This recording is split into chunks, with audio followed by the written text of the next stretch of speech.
வணக்கண்ணா. உங்க வணக்கத்துக்கு கூப்பிட போறேன். எங்கடா ஓடுறா? அசல் என்ன நினைச்சுறீங்க? என்னண்ணா? மணி என்னடா ஆகுது? சாம நோட்ல இது வரும். என் வீட்டு ஃபங்க்ஷன் தெரியாத உனக்கு கை நீட்டு அட்வான்ஸ் வாங்க. வீட்ல சொந்தக்காரங்க கூட வந்துட்டாங்கடா. எப்பட ஓட்டலாம் நிக்கிறேன் சாம. எங்கடா ஓடுறா? ஓடுறா எங்க இருப்பாரு? வீட்டுல கடையில? டாடா ஏஸ்ல இல்லவே இல்ல. மண்டபத்துல? கரெக்ட். ஓ மண்டபம் தாங்கறனா? கேக்க நான் சாவணும். கூப்பிடா அவனை. அவரை நாக்க போடுற ஒரு நாள் கேக்க கேட்டதானே என் கோவம் எனக்கு. நீ போய் காட்டுறா. நான் போக மாட்டேன், நீயே போ. நானே காட்டுறேன் வாண்ணா.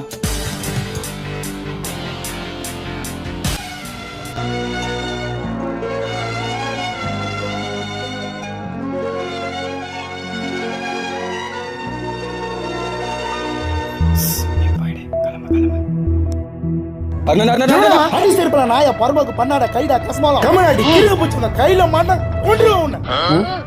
என்னயா ஃபங்க்ஷன் இன்னும் சாமான வரல. வரும் பே. சரிண்ணா. இவ்வளவு கோவக்காரங்க தெரியாம போட்டேன்.